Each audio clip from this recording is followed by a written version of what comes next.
Olá, meus irmãos. Que bom, estamos chegando ao final do ano, 6 semanas para terminar o ano, 47ª semana. Faltam pouquinhas. E é uma alegria, né, estarmos terminando essa leitura bíblica em um ano. Tem sido edificante na vida dos irmãos, eu tenho certeza. Nós, nessa semana, leremos alguns textos como 1 Pedro, capítulos 4 a 5, finalizando 1 Pedro. Entraremos na segunda carta de Pedro, capítulos 1 a 3. Terminamos a segunda carta de Pedro. Vamos ler Gálatas 1 e 2. Começamos a carta de Paulo aos Gálatas.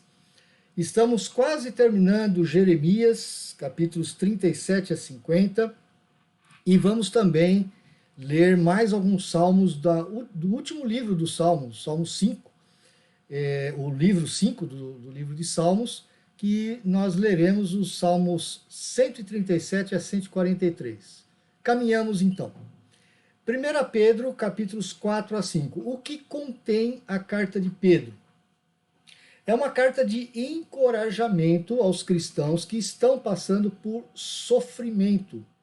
E Pedro instrui esses cristãos sobre como responder de maneira cristã, tanto aos perseguidores, como exortando-os a viver uma vida digna do chamado cristão. Quais são as ênfases da carta de Pedro? 1 Pedro. O sofrimento por causa da justiça não deve nos surpreender. Quando praticamos a justiça e mesmo assim sofremos, esse sofrimento não deve nos surpreender. Os cristãos devem se submeter ao sofrimento injusto, da mesma forma que Cristo também se submeteu ao sofrimento injusto. Cristo sofreu em nosso favor para nos libertar do pecado. Essa também é uma das ênfases. Outra ênfase: o povo de Deus deve viver de modo justo em todas as épocas, mas principalmente em face da hostilidade do mundo. E a última ênfase, que a nossa esperança para o futuro se baseia na certeza da ressurreição de Cristo. Essa é a nossa esperança, a ressurreição do Senhor Jesus Cristo. A parte 3, que vai do capítulo 4, verso 12, até o capítulo 5, verso 11, ele situa esse sofrimento dos cristãos dentro de um contexto teológico.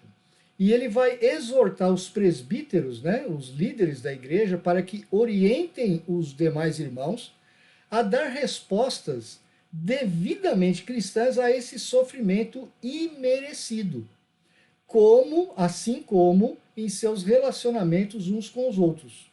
Então, essa é a parte 3, que vai do capítulo 4, verso 12, até o capítulo 5, verso 11. Assim como no começo da carta, no capítulo 2, verso 18 a 25, o sofrimento de Cristo, ele serve como um padrão. Só que dessa vez agora para deixar o pecado para trás, abandonar o pecado. Isso a gente vai ver no capítulo 4, nos 6 primeiros versículos, 4 de 1 a 6. Então, o sofrimento de Cristo é o nosso padrão para nós deixarmos o pecado para trás. Nós temos ainda algumas exortações no capítulo 4, verso 7 a 11, mais uma vez agora associadas àquela vida conjunta, vida comunitária como povo de Deus, nesse contexto do fim. Estamos vivendo os tempos do fim. E com a glória de Deus por meio de Jesus Cristo como nosso objetivo. Esse é o objetivo do sofrimento, meus irmãos. Para muitos de nós, como povo de Deus, é glorificar a Deus como o grande objetivo final. O capítulo 4, verso 12 até o 5:11, é uma conclusão já da carta, né? Fala sobre sofrimento, esperança e conduta cristã. Ele ainda trata da questão do sofrimento desses irmãos, no capítulo 4, verso 12 a 19, dentro daquela perspectiva teológica que falei há pouco, ou seja, a soberania de Deus e a alegria deles no privilégio de participarem dos sofrimentos de Cristo e assim serem porta-vozes do seu nome. Esse é o motivo teológico do sofrimento. Ainda ecoando alguns versículos do capítulo 2, com respeito ao próprio Senhor Jesus Cristo, em capítulo 5, versos 1 a 4, Pedro exorta os presbíteros a conduzir o povo por meio do exemplo nestas questões, né? As mesmas questões que o Senhor Jesus sofreu.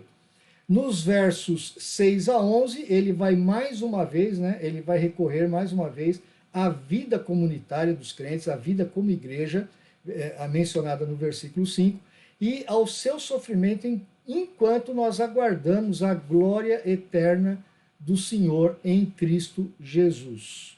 Certo?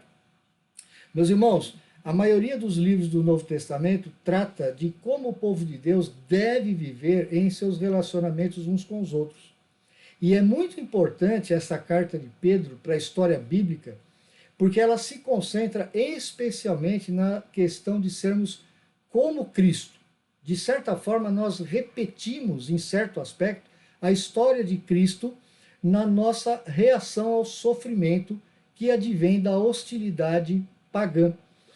O nosso mundo vem se tornando cada vez mais pagão e nós devemos estar preparados através dessas exortações de Pedro. Segunda carta de Pedro, capítulos 1 a 3, toda a carta. Qual é o discurso de Pedro aí? Qual é o conteúdo? Ele faz um discurso de despedida, numa forma de carta, exorta os seus irmãos ao crescimento e à perseverança, no contexto agora não de sofrimento, mas de falsos mestres, que negam a segunda vinda de Cristo e vivem em pecado. Naquela época, esses falsos mestres que entravam na igreja, eles estavam então negando a volta de Cristo e estavam vivendo em pecado. Meus irmãos, essa carta pode ser também adaptada a nós, porque nós vivemos período crítico na história da igreja, onde muitos falsos mestres têm adentrado as igrejas evangélicas de uma forma geral. Quais são as ênfases de Pedro nessa segunda carta? Interesse, primeiro, que o povo de Deus cresça em santidade e demonstre isso em sua vida. Essa é uma das ênfases. Segunda ênfase, o julgamento inevitável dos falsos mestres devido a essa conduta pecaminosa deles. Os falsos mestres vão ser julgados, isso vai ser inevitável. E terceira e última ênfase, a certeza da vinda do Senhor, apesar da zombaria dos falsos mestres. Muito bem, a visão geral da carta de 2 Pedro. A concentração é viver uma vida piedosa à luz da certeza da vinda do Senhor, né? O pano de fundo dessa carta, ele está falando sobre os falsos mestres que negam essa vinda do Senhor. Os juízos do Senhor vão vir sobre esses falsos mestres, e porque esses falsos mestres vivem como pagãos, né? A primeira parte, que vai do capítulo 1, verso 3 a 11, é uma exortação ao crescimento em santidade. Ele confirma, né, o seu chamado e eleição, ou seja, o cristão, quando vive em santidade, ele está confirmando o seu chamado e a sua eleição, que está no verso 10, para que nos seja concedida plenamente a entrada no reino eterno de nosso Senhor, verso 11. A segunda parte, do verso 12 ao verso 21 do capítulo 1, é basicamente o testamento de Pedro sobre a vinda do nosso Senhor Jesus Cristo. Ele está confirmando isso. Verso 16, ele coloca dois motivos aqui, ou duas experiências que ele teve. Primeiro, na transfiguração, versos 16 a 18, que Pedro testemunhou, né? Assim como a palavra fidedigna da profecia, versos 19 a 21. Então Pedro está falando assim, o Senhor vai voltar. Por quê? Eu tive a experiência da transfiguração e também porque a palavra profética ela é fiel, ela não volta atrás. Isso tudo, na parte 3, isso também vai aparecer no contexto de uma ganância e licenciosidade dos falsos mestres, cuja condenação, diz Pedro, é inevitável. Capítulo 2, verso 1 a 22. O principal aspecto dessa sessão é a certeza do julgamento do Senhor sobre aqueles que rejeitam a Deus, ao rejeitar inclusive a vida santa. Ele vai dar vários exemplos do Antigo Testamento, né? E ele vai dizer que esses mestres seria melhor para eles se eles nunca tivessem começado a seguir a Cristo, ao invés de começar a ter seguido a Cristo e depois rejeitá-lo. O falso ensino também é exposto, atacado, no capítulo 3, versos de 1 a 18, que é a parte 4 da carta, né? Ele novamente fala contra aqueles que negam a segunda vinda, versos 3 e 4, a certeza da palavra de Deus de que o juízo vindouro vai vir, né? E ele não vem de imediato, porque há uma visão aqui que as coisas vão vir no tempo de Deus e que Deus é muito paciente. Ele fala sobre a paciência de Deus entre os versos 5 a 10. Essa conclusão exorta a santidade, em óbvio contraste com a negligência dos falsos mestres, que você vai ver dos versos 11 a 18. Agora Gálatas. Gálatas 1 e 2. Qual é o conteúdo de Gálatas?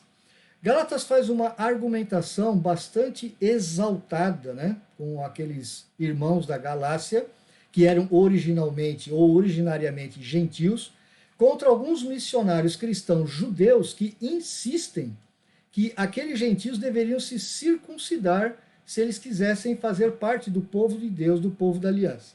Quais são as ênfases de Gálatas? Paulo ele defende o seu apostolado e o evangelho que ele prega, dizendo que tanto o seu apostolado quanto o evangelho vem diretamente de Deus e de Cristo, e não vem por mediação humana. Ele também enfatiza a morte de Jesus, que deu fim às observâncias étnicas do povo de Israel, específicas para a antiga aliança. Ele também enfatiza que o Espírito produz a justiça que a lei não podia produzir. O Espírito capacita os cristãos a não ceder aos desejos pecaminosos e se recebe o Espírito por meio da fé em Jesus Cristo e não por meio da lei. Vamos caminhar um pouco aí em Gálatas, né? No capítulo 1, verso 1 a 5, nós temos uma saudação, onde ele dá a centralidade do Evangelho, versos 4 e 5. O capítulo 1, versos 6 a 9, ele vai falar sobre quase que ele lança uma maldição sobre esses agitadores que estão agitando as igrejas da Galácia, né? Você vai ver um parágrafo bastante abrupto, onde Paulo exerce a sua função de profeta, né? E lança uma maldição sobre aqueles que estão desviando os Gálatas com um falso evangelho, um evangelho estranho. Capítulo 1, verso 10 até o capítulo 2, verso 14, nós temos aqui uma defesa do evangelho, né? Paulo, ele, em primeiro lugar, ele vai fazer um arrazoado do seu apostolado, do seu chamado, da sua relação com Jerusalém. Ele vai defender o seu apostolado nessa parte. Ele diz que o seu evangelho não tem origem humana, mas ele recebe por revelação divina, versos 11 e 12. E ele vai defender essa afirmação com alguns argumentos. Por exemplo, o seu evangelho e o seu apostolado são, de certa forma, absolutamente independentes de Jerusalém, versos de 13 a 24. Não obstante, esse evangelho de Paulo está em concordância com os líderes de Jerusalém e tem a sua bênção, capítulo 2, versos 1 a 10. E que também Jerusalém, na pessoa de Pedro, né, lembra que Pedro é exortado em Gálatas, né, quebrou esse acordo que eles tinham a respeito ao evangelho. No capítulo 2, versos 15 a 21, ele vai fazer uma apresentação das proposições teológicas. Ele vai fazer algumas afirmações fundamentais sobre o seu evangelho. Primeiro, a justiça não é pelas obras da lei, né? Uma primeira afirmação importantíssima. Segundo, a justiça é pela fé em Cristo, que deu fim, sim, à observância da lei na forma de mandamentos. E que, em terceiro lugar, que Cristo que o Senhor Jesus Cristo habita nos crentes agora pelo seu Espírito e ele é o agente efetivo para viver uma nova justiça. Isso você vê no versículo 20. Do contrário, Cristo haveria morrido em vão, verso 21. Isso é o comecinho só de Gálatas. Agora, Jeremias 37 a 50. O livro de Jeremias não é um livro fácil, né? Os capítulos 37 a 45, eles contêm uma série de narrativas em ordem cronológica que tratam de eventos que cumprem as profecias da parte primeira do livro de Jeremias. Os capítulos 46 a 51, então uma outra parte de Jeremias, contém oráculos contra as nações. E o capítulo 52 é um epílogo histórico, onde ele próprio defende a autoridade profética do Jeremias. Bom, capítulos 37 a 45, o que nós temos aqui?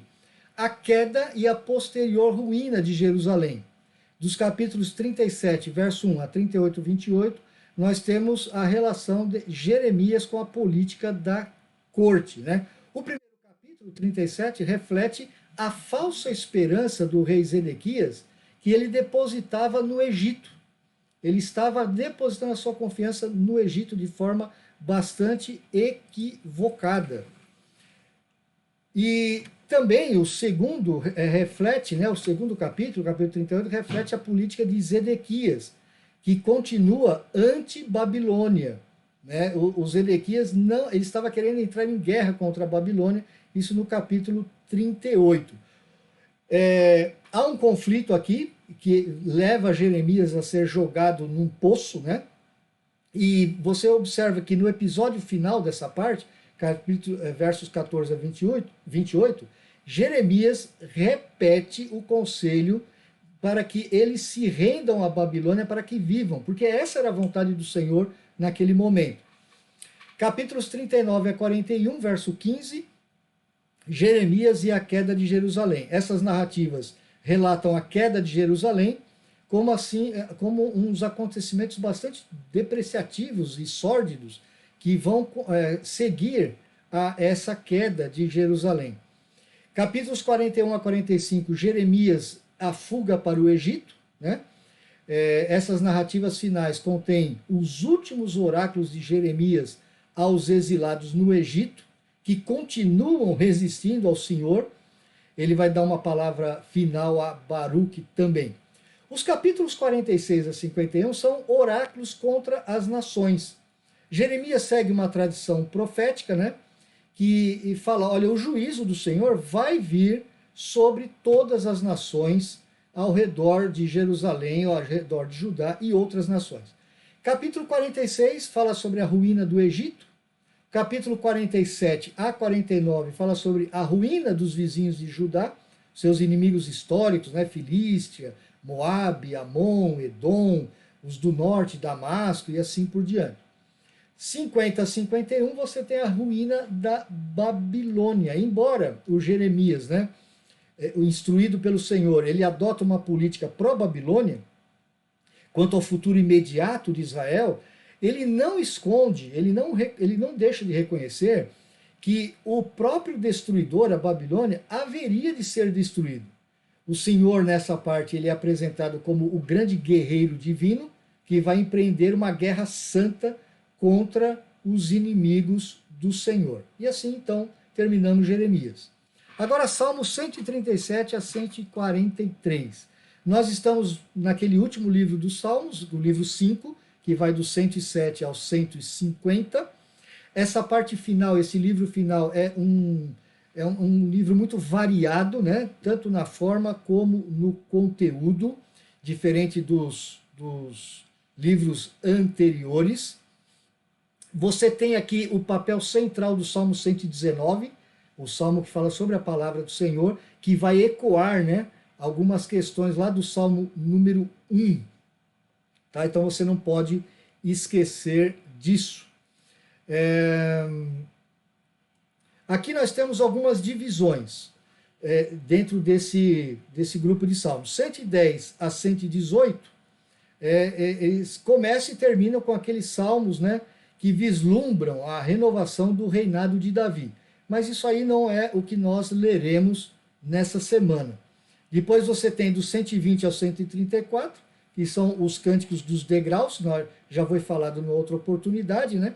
E do 138 ao 145, aqui sim, né, nós temos uma espécie de reprise, né, voltando o olhar para os livros número 1 e 2, concluindo na nota da natureza eterna do reino de Deus e da sua fidelidade às promessas.